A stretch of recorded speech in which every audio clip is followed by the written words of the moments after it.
আচ্ছা, জাতীয়তাবাদী দল রংপুর মহানগরে এখন আমার চেয়ে সিনিয়র কোনো কর্মী নাই। আমি মনে করি সবার চেয়ে আমি দীর্ঘ 46 বছর ধরে এই জাতীয়তাবাদী দলের প্রাথমিক সদস্য থেকে ছাত্রদল, যুবদল, স্বেচ্ছাসেবক দল, আমি সকল অঙ্গ সংগঠনের গণ্ডি পেরিয়ে আমি বাংলাদেশ জাতীয়তাবাদী দলের আজকে রংপুর মহানগরের দীর্ঘ 20 বছর ধরে নেতৃত্ব দিচ্ছি এবং আমি রংপুরের প্রতিটি মানুষের সাথে কাজ করি, মানুষের ভালোর সাথে কাজ করি, মন্দের সাথে কাজ করি, সুখের সাথে, দুঃখের সাথে।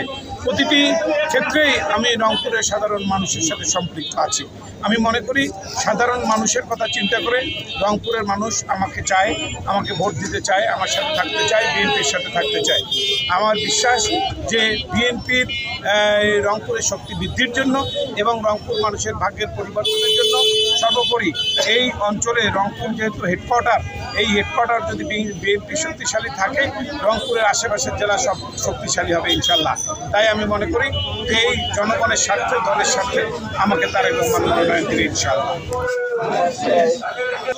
রংপুর মহানগর বিএনপির সম্মানিত আহ্বায়ক জননেতা জনাব শামসুল কোনো বাজেট বরাদ্দ দিত না এবং রংপুরের বাজেট আনার জন্য, রংপুরের উন্নয়নের জন্য কোনো নেতা এরকম তৈরি হয় নাই। যারা এখানে ভোট করেছে, যারা এমপি হয়েছে, যারা মন্ত্রী হয়েছে, তারা সবসময় নিজের স্বার্থে কাজ করেছে।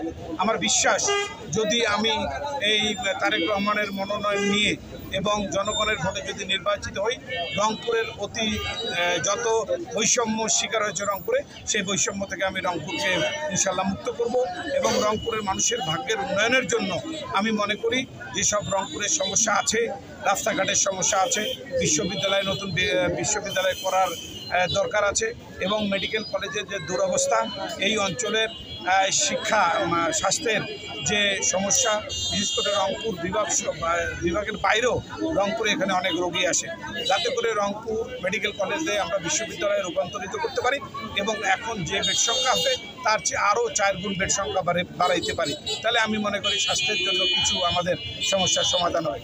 সর্বোপরি রংপুরের মানুষের ভাগ্যের পরিবর্তনের জন্য ইনশাল্লাহ রংপুরের মানুষ বিএনপির সাথে থাকবে এবং বিএনপি রংপুরের মানুষের জন্য কাজ করবে।